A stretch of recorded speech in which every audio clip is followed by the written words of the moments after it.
Au cœur de la société. Au cœur de la société est une émission préparée en synergie par les radios Inzamba, Agatekakawe, Radio RPA, Ijwi Yabanyagihugu, ainsi que la radio-télévision Renaissance.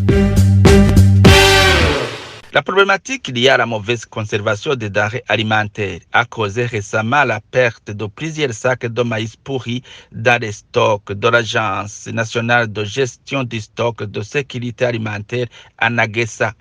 Dans l'OMI Magazine, nous avons tendu le micro à un ingénieur agronome qui nous explique ici les étapes de la bonne conservation du maïs depuis son acquisition. Au micro, vous êtes avec Jean-Marie Ndabashinze. Bienvenue.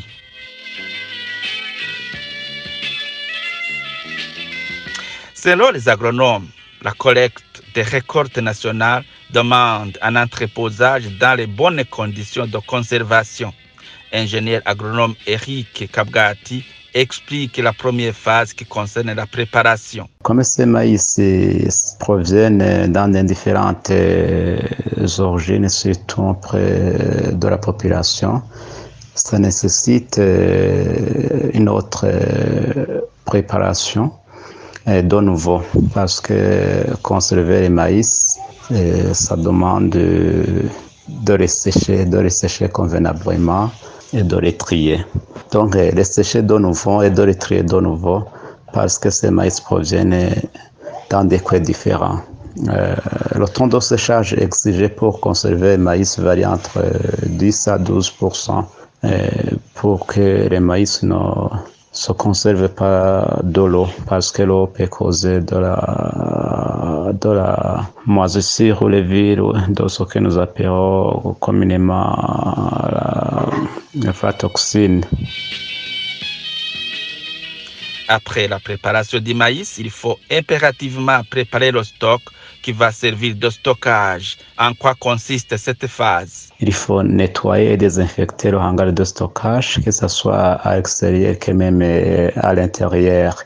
En plus de cela, il faut vérifier qu'il n'y a pas de trous au sein du hangar pour les boucher de nouveau, afin de ne pas se cacher des insectes ou des ravageurs qui peuvent même attaquer cette récolte par la plaie.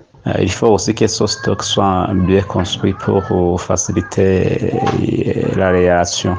Il faut qu'elle soit bien aérée. Il faut ranger des palettes à l'intérieur du stock. Et après avoir mis des palettes à l'intérieur, on peut mettre également des stinks. Et puis, on prend ces sacs bien remplis et on va les entreposer sur ces palettes.